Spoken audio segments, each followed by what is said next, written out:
হে রাসূল তোমাকে ভুলি আমি কেমন করে।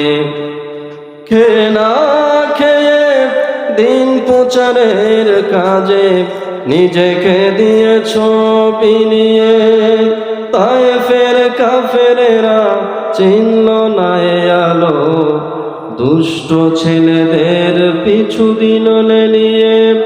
পাথরের আঘাতে ক্ষত বিক্ষত হয়ে সারা শরীর থেকে রক্ত ঝরে। হে রাসূল তোমাকে ভুলি আমি কেমন করে। জোরে বলেন ঠিক কিনা? আলহামদুলিল্লাহ, সর্বপ্রথম আল্লাহ দরবারে শুকরিয়া আদায় করছি যে মহান রব্বুল আলামিন সাতগ্রাম দারুল উলুম মাদ্রাসার কর্তৃক আয়োজিত বাৎসরিক মাহফিলে এই জান্নাতি পরিবেশে আমাদেরকে আসবার মতো বসবার মতো কোরআনের মহব্বতে, মাদ্রাসার মহব্বতে, রাসূলের মহব্বতে একত্রিত হওয়ার তৌফিক দান করেছেন। দিল থেকে সকলেই বলে আলহামদুলিল্লাহ। লাখ কোটি দরুদ ও সালাম বর্ষিত রহমতে আলম সাইয়্যিদুল কাওনাইন শাফিউল মুজনিবিন রাহমাতুল লিল আলামিন সকলে পড়ে সাল্লাল্লাহু আলাইহি ওয়াসাল্লাম। সময় সংক্ষেপ, আমি সামান্য কিছু কথা বলবো। সূরা কাহফের একটি আয়াত আপনাদের সামনে পাঠ করেছি, ইন্নাল্লাযীনা আমানু ওয়া আমিলুস সলিহাত কানাত লাহুম জান্নাতুল ফিরদাউসি নুজুলা। নিশ্চয়ই যারা ঈমান এনেছে এবং নেক আমল করেছে তাদের জন্য রয়েছে জান্নাতুল ফিরদাউস। বলেন সুবহানাল্লাহ। শুধু ঈমান না আমলও, শুধু আমল না ঈমানও, দুটাই একসাথে। তাহলে এই দুটের উপরে সামান্য কিছু কথা বলতে চাই। এরপরে আল্লাহ রসুলের অসংখ্য হাদিসের মধ্যে একটি হাদিস পাঠ করেছি, বুখারী শরীফের হাদিস। হাদিসটি আবু হুরায়রা রাদিয়াল্লাহু তাআলা আনহু থেকে বর্ণিত। আল্লাহ রসুল বলেছেন, সাবআতুন ইউযিল্লুহুমুল্লাহু ফি যিল্লিহি ইয়াওমা লা যিল্লা ইল্লা যিল্লুহু। 7 categories of people will be under the shade of Allah on the day of judgment, when there will be no shade except His. আল্লাহর রসুল বলেন, আল্লাহ পাক 7 শ্রেণীর মানুষকে আরশের ছায়ায় স্থান দান করবে, যেদিন আর কোনো ছায়া থাকবে না। বলেন আল্লাহু আকবার। এখানে 7টা বিশেষ ধরনের আমলের কথা বলা হয়েছে। আমি সংক্ষেপে আগে বলে তারপরে বিস্তারিত তাফসিরে যাব। 1 নাম্বার হলো ইমামুন আদিলুন, আর জাস্ট রুলার, ন্যায়পরায়ণ শাসক। বলেন সুবহানাল্লাহ। 2 নাম্বার হলো ওয়াশাবুন নাশাআ ফি ইবাদাতিল্লাহ, a young man who has been brought up in the worship of Allah from his childhood. ওই যুবক যে শৈশব থেকেই যৌবন কালের মধ্যে ইবাদতের মধ্য দিয়ে বড় হয়েছে। বলেন সুবহানাল্লাহ বিহামদি।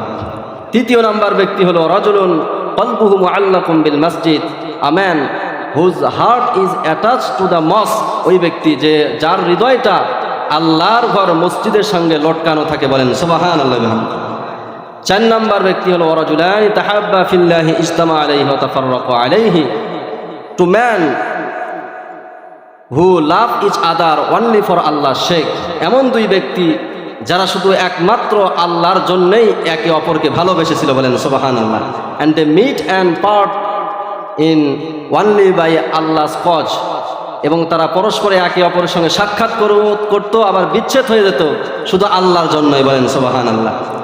ওয়ারাজুলুন দাআতুহু ইমরাআতুন যাতু হাসাবিন ওয়া জামালিন ফাকালা ইন্নী আখাফুল্লাহ। 5 নাম্বার ব্যক্তি, আল্লাহর রাসূল বলেন, a man who refused the call of charming woman of noble birth for an sexual intercourse with her and says, I am afraid of Allah. ওই যুবক, ওই মানুষ যাকে কোনো উচ্চবংশীয় সুন্দরী রমণী প্রস্তাব দিল, সে বলল আমি আল্লাহকে ভয় করি। বলেন সুবহানাল্লাহ। আল্লাহ পাক এই জন্যই তাকে আরশের ছায়ায় স্থান দান করবেন।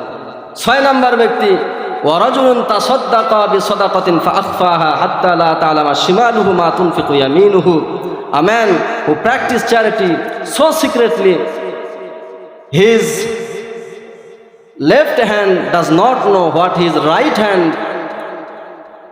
has given. তার ডাইন হাত কি দান করলো বাম হাতও জানে না, এত গোপনে দান করছে আল্লাহর জন্য। বলেন সুবহানাল্লাহ। এই দানশীল ব্যক্তিকে আল্লাহ পাক দান করবে। 7 নাম্বার যেই ব্যক্তি আরশের ছায়া লাভ করবে, ওয়ারাজুলুন যাকারাল্লাহ খালিয়ান ফাফাদাত আইনাহু, a man who remember Allah is seclusion, এমন ব্যক্তি যে গোপনে আল্লাহর ইবাদত করেছে, and his eyes get flooded with tears, আল্লাহর ভয়ে তার চোখ দিয়ে অশ্রু প্রবাহিত হয়েছে, এমন ব্যক্তিকেও আল্লাহ পাক আরশের ছায়া দান করবেন, বলেন সুবহানাল্লাহ। তাহলে আমরা একটি আয়াত পেলাম এবং হাদিস পেলাম। এখন আমরা এই হাদিস এবং আয়াতের বিস্তারিত আলোচনা শুনবো। আল্লাহ পাক যদ্দুর তৌফিক দান করে সকলে বলি আল্লাহুম্মা আমিন। তাহলে যে আয়াত পাঠ করেছি, একই আয়াতের মধ্যে আল্লাহ পাক আমলের কথা বলেছেন এবং ঈমানের কথা বলেছেন। বর্তমান যুগে আমরা অনেকে আছি মুসলমান, কিন্তু আমল করি না, জোরে বলেন ঠিক কিনা? আমলের প্রয়োজন মনে করি না, অথচ আল্লাহ তাআলা পবিত্র কোরআনের মধ্যে কিয়ামতের দিন আল্লাহ পাক বলবেন উদখুলুল জান্নাতা বিমা কুনতুম তা'মালুন, হে আমার বান্দারা, তোমরা দুনিয়ার থাকতে যে আমল করতে, সে আমলের বিনিময়ে জান্নাতে যাও, বলেন সুবহানাল্লাহ। তাহলে আমল ছাড়া কি জান্নাতে যাওয়া যাবে? মুসলমান ভাইরা আমার, আমলের কত গুরুত্ব, ঈমানের কত গুরুত্ব। মিশকাত শরীফের হাদিসের বর্ণনায় এসেছে, একজন বিশিষ্ট তাবেঈ, নাম হলো ওয়াহাব ইবনে মুনাব্বি, তাকে বলা হলো আলাইসা লা ইলাহা ইল্লাল্লাহ মিফতাহুল জান্নাহ। ওগো আল্লাহর সাহাবীদেরকে দর্শনকারী তাবেঈ ওয়াহাব ইবনে মুনাব্বি, আমরা কি এই হাদিস শুনেছি, এটা কি সঠিক নয়? যে ব্যক্তি একবার কালেমা পড়বে লা ইলাহা ইল্লাল্লাহ, এই ঈমানের কালেমা যে ব্যক্তি একবার পড়বে, ওই ব্যক্তিটা জান্নাতে প্রবেশ করবে, বলেন সুবহানাল্লাহ। এই যে ঈমানের কালেমা, এটা কি জান্নাতের চাবি নয়? ওয়াহাব ইবনে মুনাব্বি বললেন, অবশ্যই কালেমা ঈমানের চাবি, তবে পৃথিবীতে এমন কোনো চাবি নেই যেই চাবির দাঁত নাই, জোরে বলেন ঠিক কিনা? চাবি হলে তার দাঁত আছে। ওয়াহাব ইবনে মুনাব্বি বলেন ওয়ালাকিন লাইসা হুনাকা মিফতাহুন ইল্লা ওয়া লাহু আসনানুন, পৃথিবীতে এমন কোনো চাবি নাই যেই চাবির দাঁত নাই। যদি তুমি এমন চাবি নিয়ে পরকালে উপস্থিত হতে পারো যেই চাবির দাঁত আছে, ফায়ুফতাহু ওয়া ইল্লা লাম ইউফতাহ, তাহলে তোমার জন্য সঙ্গে সঙ্গে জান্নাতের তালা খুলে দেওয়া হবে, বলেন সুবহানাল্লাহ। ওয়াহাব ইবনে মুনাব্বি রাহমাতুল্লাহি আলাইহি বোঝাতে চাইলেন, ঈমান যেমন চাবি, ঈমানের সঙ্গে আমল থাকতে হবে, চাবির সঙ্গে দাঁত থাকতে হবে। অর্থাৎ ঈমান আমলের সম্পর্ক হলো চাবি আর দাঁতের মতো, চাবি ছাড়া যেমন দাঁত নাই, দাঁত ছাড়া চাবি নাই। সুতরাং মুমিন মুসলমান ঈমানও থাকতে হবে, আমলও থাকতে হবে, জোরে বলেন ঠিক কিনা? মুসলমান ভাইরা আমার, বর্তমানে হাজারো হাজারো মুসলিম, তারা ঈমানদার বংশসূত্রে মুমিন মুসলমান, কিন্তু নামাজ পড়ে না, এরকম আছে না নাই? বলে নামাজ পড়ে কি হবে, আমার তো ঈমান ঠিক আছে, বলে নাউজুবিল্লাহ, এরকম বলে কি বলে না?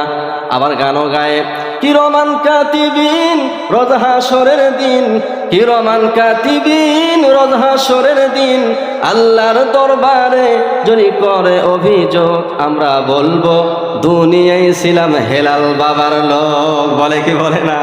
বলেন তো এগুলো বাবা দিয়ে কি কাজ হবে? মুসলমান ভাইরা আমার, আপনি যখন কোরআন পড়তে যাবেন, প্রত্যেকটা জায়গায় যেখানে ঈমানের কথা বলা হয়েছে, সেখানে আমলের কথা বলা হয়েছে। আল্লাহ পাক বলছেন, ইন্নাল্লাযীনা আমানু ওয়া আমিলুস সলিহাতি লাহুম জান্নাতুন তাজরি মিন তাহতিহাল আনহার। আল্লাহু আকবার। আল্লাহ পাক বলছেন, নিশ্চয়ই যারা ঈমান এনেছে, আমল করেছে, তাদের জন্য রয়েছে এমন জান্নাত, যেই জান্নাতের তলদেশ দিয়ে নহর প্রবাহিত। এখানে আল্লাহ পাক ঈমানের কথা বললেন এবং আমলের কথা বললেন। এমনি করে মুসলমান ভাইরা আমার, জান্নাতের যতগুলো স্তর রয়েছে, যত কোয়ালিটির জান্নাত রয়েছে, সর্বোত্তম জান্নাতের নামটা কি একটু বলতে পারবেন? জান্নাতুল ফেরদাউস। আল্লাহ পাক এই জান্নাতুল ফেরদাউসের কারা অধিবাসী হবে? সূরাতুল মুমিনুনের মধ্যে 18 নম্বর পারার প্রথম নম্বর যেই সূরাটা, সেখানেও আল্লাহ পাক আমলের কথা বললেন। প্রথমে ঈমানের কথা বলে আমলেরকে জুড়িয়ে দিয়ে বললেন, এই আমলগুলো যাদের থাকবে তারাই হবে জান্নাতুল ফেরদাউসের অধিবাসী, বলেন আল্লাহু আকবার। ক্বাদ আফলাহাল মুমিনুন। আল্লাহ পাক বলেন, ওই সকল মুমিন সফল, আল্লাযীনা হুম ফি সালাতিহিম খাশিউন। আল্লাহু আকবার। আল্লাহ পাক বলেন ওই সকল মুমিন সফল যারা নামাজের মধ্যে বিনয়ী। এখানে আল্লাহ পাক কয়েকটি গুণের কথা উল্লেখ করলেন। এই গুণগুলোর মধ্যে ঈমানের পরই প্রথমে আল্লাহ পাক আমলের মধ্যে নামাজের কথা বললেন, আবার যেই গুণগুলো বর্ণনা করতে গিয়ে সর্বশেষেও নামাজের কথাই বললেন। বলেন সুবহানাল্লাহ। সংক্ষেপে আমি গুণগুলো বলি। ওয়াল্লাযীনা হুম আনিল লাগবি মুরিদুন, যারা অনর্থক অশ্লীল কাজ থেকে বিরত থাকে। এই কোয়ালিটির গুণ সম্পন্ন মুমিন যারা, প্রথমেই হতে হবে নামাজি, নামাজে বিনয়ী হতে হবে, অনর্থক অশ্লীল কাজ থেকে বিরত থাকতে হবে। ওয়াল্লাযীনা হুম লিয-যাকাতি ফাঈলুন, যারা ধনী মানুষ আছে সম্পদের যাকাত যারা আদায় করে। বলেন সুবহানাল্লাহ। এরপরে আল্লাহ পাক বলছেন ওয়াল্লাযীনা হুম লিফুরুজিহিম হাফিজুন, যারা নিজেদের লজ্জাস্থান হেফাজত করবে। ওই সকল মুমিন, ওই কোয়ালিটির গুণ সম্পন্ন মুমিন যারা হবে। এরপরে আল্লাহ পাক বলছেন ইল্লা আলা আজওয়াজিহিম আও মা মালাকাত আইমানুহুম ফাইন্নাহুম গায়রু মালুমিন, তবে যদি নিজের বৈধ স্ত্রী এবং বাদীর সঙ্গে যৌন সঙ্গম করে তাহলে কোনো সমস্যা নেই, তবে নিজের বৈধ স্ত্রী ছাড়া অবৈধ পন্থায় যৌনকে ব্যবহার করা যাবে না। জোরে বলেন ঠিক কিনা? এই কোয়ালিটির মুমিন যারা হবে। এরপরে আল্লাহ পাক বলছেন ফামানিবতাগা ওয়ারাআ যালিকা ফাউলাইকা হুমুল আদুন, যারা আল্লাহ কর্তৃক বৈধ পন্থা ছাড়া অবৈধ পন্থায় যৌন বাসনা তারা পূরণ করে, তারা হবে সীমা লঙ্ঘনকারী, তারা হবে অপরাধী। এরপরে আল্লাহ পাক বলছেন ওয়াল্লাযীনা হুম লিআমানাতিহিম ওয়া আহদিহিম রাউন, যারা আমানত রক্ষা করে, মানুষের সঙ্গে যেই প্রতিশ্রুতিগুলো দেয় সেই প্রতিশ্রুতিগুলো রক্ষা করে। এই কোয়ালিটির মুমিন হতে হবে। জোরে বলেন ঠিক কিনা? এরপরে আল্লাহ পাক শেষের দিকে আবার বললেন ওয়াল্লাযীনা হুম আলা সালাওয়াতিহিম ইউহাফিজুন, যারা বিনয়ের সাথে নামাজ পড়ে তো পড়ে, আবার সপ্তাহে অনেকে আছে জুমার দিন আছে, অনেকে আছে দিনের মধ্যে মাগরিব পড়ে, অনেকে আছে শুধু এশারটা পড়ে। এইরকম নয়, বরং আল্লাহর যেমন মহান তার সকল বিধান তত গুরুত্বপূর্ণ মহান। জোরে বলেন ঠিক কিনা? আল্লাহ দিনের মধ্যে 5 ওয়াক্ত নামাজকে ফরজ করেছেন। এই 5 ওয়াক্ত নামাজকে যথাযথভাবে গুরুত্বের সঙ্গে আদায় করে। বলেন না আল্লাহু আকবার। শুরুতেও নামাজের কথা বললেন, বিনয়ের সঙ্গে নামাজ পড়ে, আবার শেষের যেই গুণটা বললেন সেখানেও বললেন নিয়মিত নামাজ পড়ে, মাঝে মাঝে নয়। এইরকম কোয়ালিটির গুণ সম্পন্ন মুমিন যারা হবে, আল্লাহ পাকে বড় ঘোষণা দিচ্ছেন উলাইকা হুমুল ওয়ারিসুন। আল্লাহু আকবার। আল্লাহ পাক বলেন এরাই হবে ওয়ারিস, এরাই হবে মালিক। আল্লাযীনা ইয়ারিসুনাল ফিরদাউস, এরাই হবে সর্বোচ্চ কোয়ালিটির জান্নাত, জান্নাতুল ফিরদাউসের মালিক। বলেন না আল্লাহু আকবার। হুম ফিহা খালিদুন, যেই জান্নাতে একবার ঢুকলে আর কোনোদিন বের হতে হবে না। বলেন সুবহানাল্লাহ। লা ইলাহা ইল্লাল্লাহ, লা ইলাহা, লা ইলাহা, লা ইলাহা ইল্লাল্লাহু মুহাম্মাদুর রাসূলুল্লাহ সাল্লাল্লাহু আলাইহি ওয়াসাল্লাম। সম্মানিত হাজিরিন মুসাল্লিয়ান কিরাম, তাহলে আমি বুঝাতে চাচ্ছিলাম ঈমানের সঙ্গে আমাদের আমলেরও গুরুত্ব আছে না নাই? আল্লাহ পাক এখানে ঈমানের পর সবচেয়ে গুরুত্বপূর্ণ বিষয় যেটি, সেটা হলো নামাজ। এই নামাজের কথা কোরআনের মধ্যে 82 বার বলেছে। জান্নাতুল ফিরদাউসের যারা অধিকারী হবে তারা শুরুতেও আল্লাহ পাক তাদের গুণ বললেন নামাজি, শেষেও গুণ বললেন নামাজি। এরাও হলো জান্নাতুল ফিরদাউসের অধিবাসী। আমাদের জান্নাতুল ফিরদাউসের অধিবাসী হওয়ার আশা আছে না নাই? জোরে তুলে হাত তুলে আল্লাহকে দেখান। লিল্লাহি তাকবীর। আল কোরআনের আলম, কোরআন হাদিস যেখানে, আলেম ওলামা যেখানে, লিল্লাহি তাকবীর। আল্লাহ পাক আমাদের সকলকে কবুল করুন। জোরে বলে আল্লাহুম্মা আমিন। আল্লাহর রাসূল সাহাবীকে নসিহত করে বললেন লা তাতরুকিস সালাতা ফা ইন্না মান তারাকাস সালাতা মুতাআম্মিদান ফাকাদ বারিআত মিনহু যিম্মাতু। একজন সাহাবীকে নসিহত করতে গিয়ে বলেন, ও আমার সাহাবী, তুমি কখনো নামাজকে বর্জন করবে না, কারণ যে ব্যক্তি সজ্ঞানে স্বইচ্ছায় ইচ্ছা করে আল্লাহর এই মহান গুরুত্বপূর্ণ বিধান নামাজকে বর্জন করে, ওই ব্যক্তির সঙ্গে আল্লাহর কোনো সম্পর্ক থাকে না, সম্পর্ক বিচ্ছিন্ন হয়ে যায়। বলেন নাউযুবিল্লাহ। তাহলে নামাজের এত গুরুত্ব, এজন্য আমরা নিজেরা নামাজ পড়বো, আমাদের অধীনস্থ বিবি বাল বাচ্চা, সন্তান সন্ততি, পরিবার পরিজন, ভাই বেরাদার, আত্মীয় স্বজন এবং বন্ধু বান্ধব সকলকে নামাজের দাওয়াত দিব। জোরে বলেন ঠিক কিনা? আল্লাহ পাক আমাদের সকলকে কবুল করবেন, আল্লাহুম্মা আমিন। মুসলমান ভাইরানি আমার, এই জন্য ঈমান আমল একসঙ্গে আল্লাহ পাক প্রত্যেকটা যেখানে ঈমানের আলোচনা করেছেন, আমলের আলোচনা করেছেন, আপনি যখন কোরআন পড়বেন তখনই দেখতে যাবেন, যখনই দেখবেন সেখানে ঈমানের সঙ্গেই আমলের আলোচনা রয়েছে। এই জন্য ঈমানটা আগে আমার পরিশুদ্ধ করতে হবে, কারণ ঈমান শুদ্ধ না থাকলে আমল যতই থাকুক, ঈমান কিন্তু যদি দুর্বল হয়, ঈমানের মধ্যে যদি ভেজাল থাকে, আমল কিন্তু কাজে আসবে না। যদি বলেন ঠিক কিনা? এই জন্য আল্লাহ পাক বলছেন, আল্লাযীনা আমানু ওয়া লাম ইয়ালবিসু ঈমানাহুম বিযুলমিন উলাইকা লাহুমুল আমনু ওয়া হুম মুহতাদুন। আল্লাহু আকবার। আল্লাহ পাক বলেন, যারা ঈমান এনেছে, ঈমান আনার পর নিজের ঈমানকে জুলুমের সঙ্গে, শিরকের সঙ্গে মিশ্রিত করে ঈমানটা নষ্ট করেনি, ওই সকল মানুষদের জন্য পরকালে রয়েছে নিরাপত্তা। বলেন সুবহানাল্লাহ। এজন্য ঈমান আনার পরে ঈমানকে সংরক্ষণ করতে হবে, হেফাজত করতে হবে।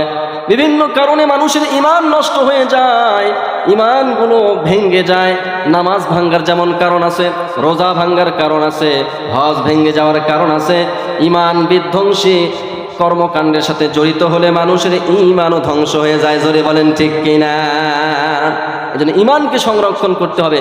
ওলামায়ে কেরামের সঙ্গে থেকে, তাদের সোহবত থেকে ঈমান শিখতে হবে এবং কি কি কারণে ঈমান ভেঙ্গে যায় ধারাবাহিকভাবে সেগুলো জানতে হবে। জোরে বলেন ঠিক কিনা?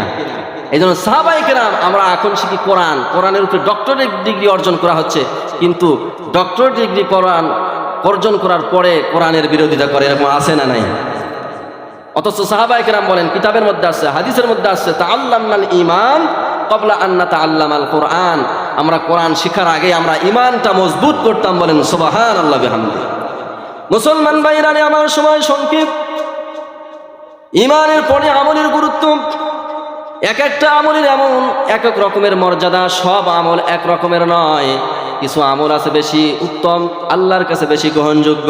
যেমন আল্লাহ পাক বলেন, লা ইয়াস্তাবিল কাঈদুনা মিনাল মুমিনিনা গায়রু উলিদ দারারি ওয়াল মুজাহিদুনা ফি সাবিলিল্লাহ।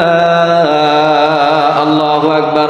আল্লাহ পাক বলেন, যারা বাড়িতে বসে থাকা মুমিন আর যারা আল্লাহর রাস্তায় জান মাল নিয়ে, রিস্ক নিয়ে আল্লাহর দ্বীন কায়েম করার জন্য পৃথিবীতে লড়ে যায়, সংগ্রাম করে, বাড়িতে বসে, মসজিদে বসে ইল্লাল্লাহর জরব দেওয়া মুমিন আর আল্লাহর রাস্তায় গিয়ে জীবনের রিস্ক নিয়ে রক্ত দিয়ে খেলার মুমিন কোনোদিন সমান হতে পারে না। জোরে বলেন ঠিক কিনা?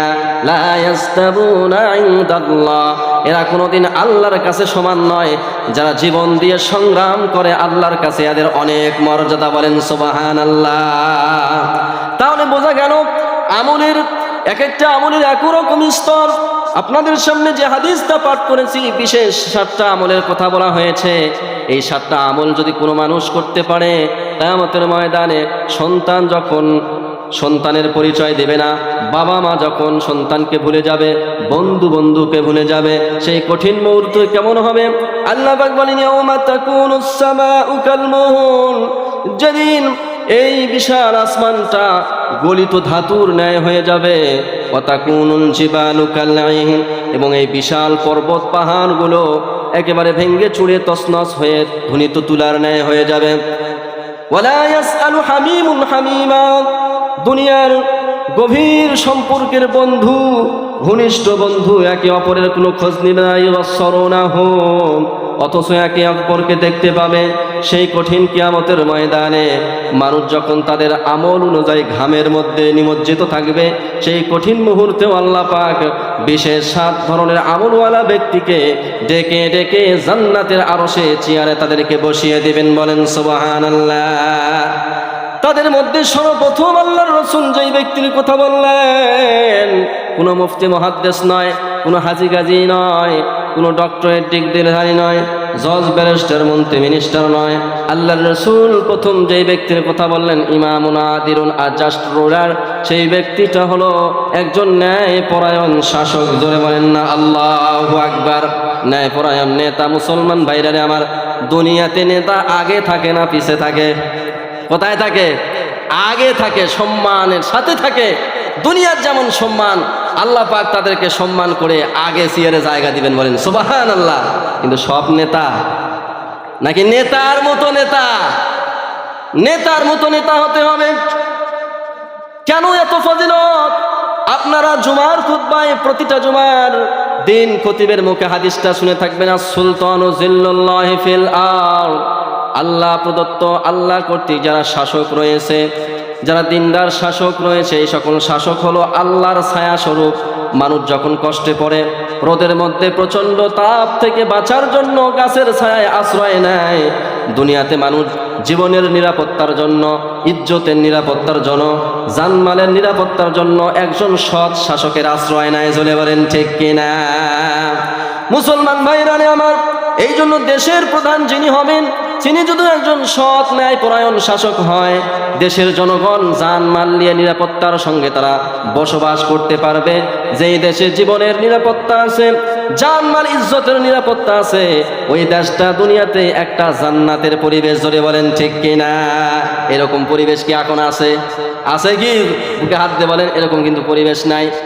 মুসলমান ভাইরা আমার, সূরা কুরাইশের মধ্যে আল্লাহ পাক বলেছেন, আল্লাযী আত'আমাহুম মিন জু'ইন ওয়া আমানাহুম মিন খাউফ।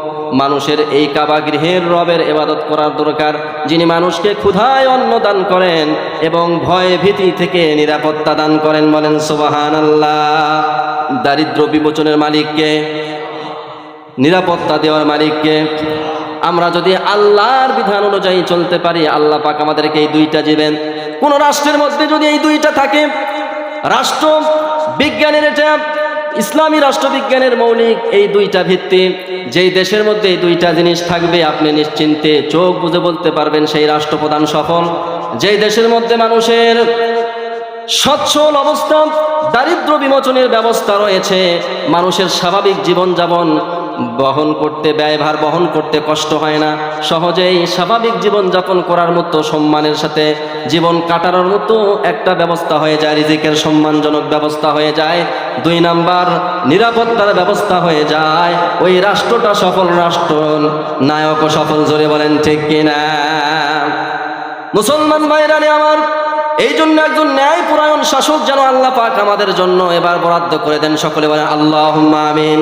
একজন ন্যায়পরায়ণ শাসক যার মধ্যে আল্লাহর ভীতি আছে, আল্লাহর সামনে জবাব দিতে হবে, ভয় যার হৃদয়ের মধ্যে আছে, ওই ব্যক্তির অধীনে যত জনগণ থাকবে সকলেই শান্তি থাকবে। জোরে বলেন ঠিক কিনা? একটি দৃষ্টান্ত দেখেন, খলিফাতুল মুসলিমিন হযরত ওমর রাদিয়াল্লাহু তাআলা আনহু, ন্যায়পরায়ণ শাসকের উজ্জ্বল একটি নক্ষত্র কিতাবের মধ্যে আছে। উনি ঘুরে ঘুরে তার যেই এলাকা ছিল, মদিনা শহরের অলিতে গলিতে, রাতের বেলায় গভীর রজনীতে ঘুরে ঘুরে জনগণের অবস্থা পর্যবেক্ষণ করতেন। বলেন সুবহানাল্লাহ। হযরত Umar would go out in the street of Medina at night.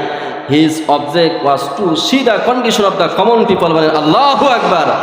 হযরত ওমর ফারুক রাদিয়াল্লাহু তাআলা আনহু, আল্লাহর সামনে জবাব দিতে হবে। আমার জনগণ যদি অসহায় অবস্থায় থাকে, বিপদে আপদে থাকে, এর জন্য জবাব দিতে হবে। দিনের বেলায় তো খোঁজ খবর নেয়, রাতের বেলায় ঘুরে ঘুরে আবার জনগণের অবস্থা পর্যবেক্ষণ করতেন। একদিনের ঘটনা, উনি তার খাদেম আসলাম রাদিয়াল্লাহু তাআলা আনহুকে সঙ্গে নিয়ে চলছেন। যেতে যেতে রাতের গভীরে একটা বাড়ির দিকে লক্ষ্য করলেন, একটা বাড়ি থেকে ধোঁয়া আসতেছে। উনি 1 পা 2 পা করে আস্তে আস্তে এগিয়ে গেলেন। একজন বৃদ্ধা মহিলা দীর্ঘক্ষণ ধরে, অনেকক্ষণ ধরে পাতিলে কি যেন চড়িয়ে দিয়ে আগুন জ্বালাচ্ছে, আর ছোট ছোট বাচ্চা পাশে বসে তারা ক্রন্দন করতেছে, চিৎকার করতেছে। বলেন নাউযুবিল্লাহ। দীর্ঘক্ষণ অপেক্ষা করার পরে হযরত উমর এবার গিয়ে সালাম দিয়ে বলল, মা গো, আমি অনেকক্ষণ ধরে একটি বিষয় লক্ষ্য করছি, আপনি দীর্ঘক্ষণ ধরে কি যেন জানাচ্ছেন, ছোট ছোট মাসুম বাচ্চাগুলো কাঁদতেছে, আপনার কি এখনো রান্না শেষ হয় নাই? এখনো কি আপনার খাবার হয় নাই? এ বাচ্চাগুলো কাঁদছে এমন করে। মা বললেন, হে মুসাফির, হে পথিক, হে আগন্তুক ব্যক্তি, তোমাকে আর কি বলবো, আমি যে পাতিলের নিচে আগুন দিয়ে জ্বালাচ্ছি, এই পাতিলের মধ্যে কোনো খাবার নাই। আমি একজন অসহায় বিধবা নারী, আমার এতগুলো সন্তান, এদের মুখে আমি খাবার দিব সেই সামর্থ্য আমার নাই। কথাটা শোনার সঙ্গে সঙ্গে আমিরুল মুমিনিন হযরত ওমর ফারুক রাদিয়াল্লাহু তাআলা আনহু জোরে জোরে দৌড় দিয়ে সরকারি কোষাগারে চলে গেলেন। হযরত আসলাম রাদিয়াল্লাহু তাআলা আনহু বলেন, আমিও পিছনে পিছনে যাচ্ছি। যেতে যেতে যেতে হযরত ওমর রাদিয়াল্লাহু তাআলা আনহু খাদ্য গুদামে ঢুকলেন। ঢোকার পরে বড় একটি বস্তার মধ্যে কিছু আটা, কিছু গোশত, কিছু তেল, কিছু মাংস এরকম ভাবে প্যাকেট করে একত্রিত করে বস্তা করে এবার আমাকে বললেন, হে আসলাম, এই বস্তাটা আমার মাথার উপরে তুমি তুলে দাও। বলেন আল্লাহু আকবার। আসলাম রাদিয়াল্লাহু তাআলা আনহু বললেন, আমিরুল মুমিনিন, তার আর দরকার হবে না, আমি নিজে সেই বুড়ি মায়ের বাড়িতে এগুলো পৌঁছে দিচ্ছি। হযরত ওমর বললেন, তাহমিলু বিজরি ইয়াউমাল কিয়ামা, হে আসলাম, আজকে তুমি এই বোঝাটা তোমার মাথায় নিতে চাচ্ছ, কিয়ামতের ওই কঠিন ময়দানে যদি আল্লাহ আমাকে ধরে বসেন, হে ওমর, দেশের জনগণের অভাব মোচন করতে পারবে না, নিরাপত্তা দিতে পারবে না, খোঁজ খবর নিতে পারবে না, এত গুরু দায়িত্ব, এত মহান আমানত তুমি বহন করতে পারবে না, তাহলে কেন তুমি মানুষের জনগণের নেতা হতে গিয়েছিলে, দায়িত্ব নিতে গিয়েছিলে? ওই কিয়ামতের কঠিন ময়দানে সেই বোঝা কি তোমার মাথায় নেবে তুমি? আসলাম আর কিছু বলল না। হযরত ওমর নিজের মাথায় বোঝাটা বহন করে চলে গেল। মায়ের কাছে গিয়ে বুড়ি মায়ের কাছে বলল, মা, আমি আটা খামিরা করে দিচ্ছি, আপনি অতি দ্রুত রুটি বানান। রুটি বানানোর পরে বাচ্চাদের মুখে এবার খাবার তুলে দিতে লাগলেন মা। হযরত ওমর একটি গাছের আড়াল থেকে দুই হাতে হাঁটু ধরে নত হয়ে অপলক নেত্রে চেয়ে দেখছে ওই দৃশ্যটা। হযরত ওমর রাদিয়াল্লাহু তাআলা আনহুর খাদেম আসলাম রাদিয়াল্লাহু তাআলা আনহু বললেন, আমিরুল মুমিনিন, আমাদের শুধু এক কাজ নিয়ে পড়ে থাকলে হবে না, দেশের আরো অনেক কাজ আছে, আমাদের আরো অন্য অন্য জায়গায় আরো দেখতে হবে। আমি কথা বলছি। ওমর রাদিয়াল্লাহু তাআলা আনহু কোনো উত্তর দিচ্ছেন না। দীর্ঘক্ষণ পরে সেই বাচ্চাগুলো যারা ক্রন্দন করতেছিল ক্ষুধার যাতনায়, এবার খেয়ে তারা খেলাধুলা করে হাসি তামাশা করে পরিতৃপ্ত হয়ে আস্তে আস্তে তারা ঘুমিয়ে গেল। বলেন না আল্লাহু আকবার। এবার ওমর বললেন, হে আসলাম, আমি যখন প্রথমে এখানে এসেছিলাম, প্রথম যেই দৃশ্যটা দেখেছি, ক্ষুধার যাতনায় ছোট ছোট বাচ্চাগুলো চিল্লা চিল্লি করে ক্রন্দন করতেছিল, মায়ের সেই বিষণ্ণ মুখ আমি দেখতেছিলাম, আমার কলজাটা ফেটে যাচ্ছিল। আমার মনে হলো, যতক্ষণ না আমি এই অসহায় এতিম বাচ্চাদের মুখে হাসি না ফোটাবো, ততক্ষণ আমি ওমর এখান থেকে যাব না। বলেন না আল্লাহু আকবার। মুসলমান ভাইরা আমার, এইরকম সৎ শাসক যদি হয়, যাদের হৃদয়ের মধ্যে জবাবদিহি করতে হবে, আল্লাহর সামনে এই ভয় থাকবে, এরা কোনোদিন জনগণের সম্পদ নিজের বলে দাবি করবে না, নিজের বলে কোনোদিন নিজের পকেটে ঢুকাবে না। জোরে বলেন ঠিক কিনা? এই জন্য এইরকম সৎ শাসক যদি কোনো ব্যক্তি হতে পারে, আল্লাহ পাক কিয়ামতের ময়দানে তাদেরকে আরশের ছায়ায় প্রথমে স্থান দান করবেন। বলেন সুবহানাল্লাহ।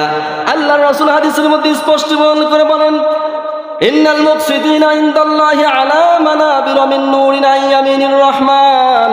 কিয়ামতের ময়দানে যারা দুনিয়াতে সৎ শাসক ছিল, জনগণের যথাযথ হক আদায় করেছে, এরকম ন্যায়পরায়ণ সৎ শাসককে আল্লাহ তাআলা ডান দিকে আরশের পাশে তাদেরকে প্রথমে সর্বপ্রথম আরশের জায়গা করে দিবেন। বলেন সুবহানাল্লাহ।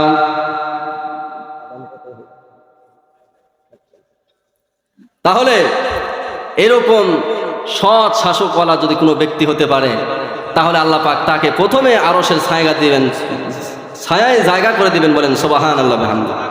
সময় শেষের দিকে, তাহলে প্রথম নাম্বার হলো ইমামুন আদিলুন, ন্যায়পরায়ণ শাসক। আর দ্বিতীয় নাম্বার হলো ওয়াশাবুন নাশাআ ফি ইবাদাতিল্লাহ, a young man who has been brought up in the worship of Allah. বলেন আল্লাহু আকবার। যে যুবক যৌবনকাল থেকেই ইবাদতের মধ্যে বড় হয়েছে, বলেন সুবহানাল্লাহ। এখন যুবক বয়সে ইবাদতের মধ্যে বড় হওয়ার জন্য হঠাৎ করেই কি একজন আল্লাহর ওলি হয়ে যায় না? পরিবেশ লাগবে। বর্তমান আমাদের সমাজের যে পরিবেশ, 90% হলো ইমান বিধ্বংসী পরিবেশ। যুবক যুবতী ভাই বোনেরা তাদের এরকমভাবে আমল, আকীদা, চরিত্র রক্ষা করা বড় কঠিন, জোরে বলেন ঠিক কিনা? এজন্য আমাদের সন্তানদেরকে আমরা যদি আদর্শ যুবক বানাতে চাই, তাই তো ছোটবেলা থেকেই তাদেরকে ইবাদতের মধ্যে দিয়ে অভ্যস্ত করতে হবে, জোরে বলেন ঠিক কিনা? হঠাৎ করেই একদিন কি আল্লাহর ওলি হয়ে যাবে? ছোট থেকে অভ্যস্ত হতে হবে। এজন্য আল্লাহ রাসূল বলেছেন, তোমরা যখন তোমাদের সন্তানের বয়স মাত্র 7 বছর, তখন তাদেরকে নামাজের আদেশ দাও, বলেন আল্লাহু আকবার। 10 বছর হলে শাসন করে হলেও তাদেরকে নামাজি বানানোর চেষ্টা করো, কারণ আর 2 বছর 3 বছর পরেই তারা সাবালক হয়ে যাবে, তখন থেকে নামাজের হিসাব শুরু হবে, জোরে বলেন ঠিক কিনা? এই জন্য এই মাদ্রাসাতে ছোট অবস্থা থেকেই বাচ্চাদেরকে নামাজি বানানো হয়, জোরে বলেন ঠিক কিনা? তাহলে এরা যখন বালেগ হয়ে যাবে, এরা সারা জীবনে নামাজ কাজা কি এই বিষয়টা তারা বুঝবেই না, বলেন সুবহানাল্লাহ। নামাজ কত গুরুত্বপূর্ণ বিষয়। একটা সন্তান যখন 7 বছর বয়সে মক্তবে পড়বে, তখন থেকে নামাজি হচ্ছে। এই কাজ যখন কন্টিনিউ করতে থাকবে, আস্তে আস্তে বড় হতে হতে সে যুবক হয়ে যাবে, আল্লাহর ইবাদতের মধ্যে বড় হয়ে যাবে, বলেন সুবহানাল্লাহ। এইরকম একটা যুবক যারা আল্লাহর ইবাদতের মধ্যে কাটিয়েছে, তার অন্য কোনো ডিগ্রি নাই, সে কোনো মুফতি মুহাদ্দিস নয়, সে কোনো জজ ব্যারিস্টার নয়, তার চরিত্র হলো, তার ইবাদতটা, যৌবন বয়সটা আল্লাহর ইবাদতের মধ্যে কেটেছে। আল্লাহ পাক তাকে সম্মান করে আরশের ছায়া দান করবেন, বলেন সুবহানাল্লাহ।